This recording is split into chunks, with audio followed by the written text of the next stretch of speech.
কালারটা দেখো বন্ধুরা কতটা সুন্দর এসছে। এটা কিন্তু খেতে তা বন্ধুরা আমি অনুরাধা আজকে তোমাদের জন্য আবারও একটা চিকেনের রেসিপি নিয়ে হাজির হয়েছি। তো আজ আমি চিকেনটা বানিয়েছি একটা বিশেষ মশলা দিয়ে। দেখো আমার রান্নাটা কিন্তু একদম রেডি হয়ে গেছে। তো আমি গ্যাসটা অফ করে দেবো। আর একটা কথা বলে রাখছি, এইভাবে চিকেন বানালে যারা মাটন প্রেমী তারা কিন্তু মাটন খেতে ভুলে যাবে আর বারে বারে চিকেনই চাইবে। তো এই রেসিপিটা চলো দেখে নেওয়া যাক। আমি এর জন্য টমেটো কয়েকটা নিয়েছিলাম ধুয়ে, এগুলোকে আমি একটু তেলে ভেজে নিয়েছিলাম। একুট একুট করে টমেটোটা ভেজে নামিয়ে রেখে নেবো।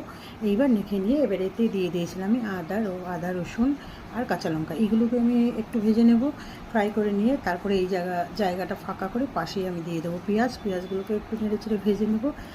তো যখন ভাজা ভাজা হয়ে কাঁচা গন্ধটা চলে যাবে এটাকে আমি নামিয়ে নেব। এবার নামিয়ে আমি এখানে রেখে দেবো।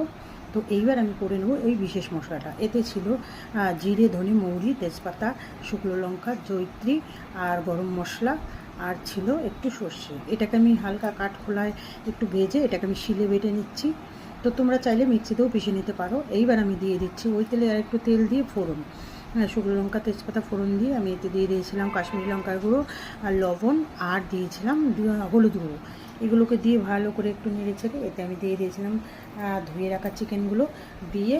এইবার আমি দিয়ে দিয়েছিলাম ওই মশলাগুলো মিক্সিতে পেস্ট করে নিয়েছিলাম, ভাজা মশলাগুলো, ভাজা বলতে ওই আদা জিরে রসুন ওইগুলো।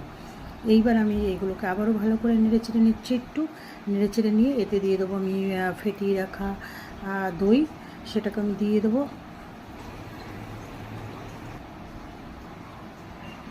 তারপরে দিয়ে দেবো আগের থেকে ভেজে রাখা আলুগুলোকে ভালো করে দিয়ে দিয়েছি। দিয়ে আরও কিছুক্ষণ কষিয়ে নিয়ে এইবার আমি ওই ভেজে রাখা শিলে গুঁড়িয়ে মশলাটাকে দিয়ে দিয়েছি।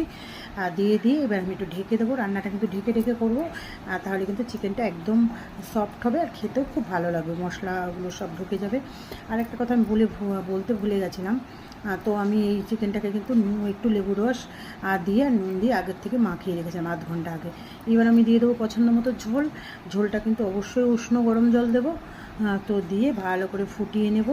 আর একটা কথা বন্ধুরা, আমি কিন্তু এখানে ঝোল দিয়েছি, তোমরা যদি মনে করো ঝোল দেবে না, কষাই করবে, সেটাকেও করতে পারো। তো আর আমি আর ওই বাটার সাথে একটু কয়েকটা তোমাদের সাথে কথা বলতে বলতে আমার রান্নাটা কিন্তু একদম রেডি হয়ে গেছে। আমি এখন গ্যাসটা অফ করে দেবো, কড়াইতে রেখে দেবো। আর হ্যাঁ বন্ধুরা, ওই মশলা পেস্ট করার সময় আমি কয়েকটা চিনাবাদামও দিয়েছিলাম এর মধ্যে। আজকের মতো এই অবধি, টাটা। আর বন্ধুরা আমাকে কিন্তু জানাতে ভুলো না আমার রান্নাগুলো তোমাদের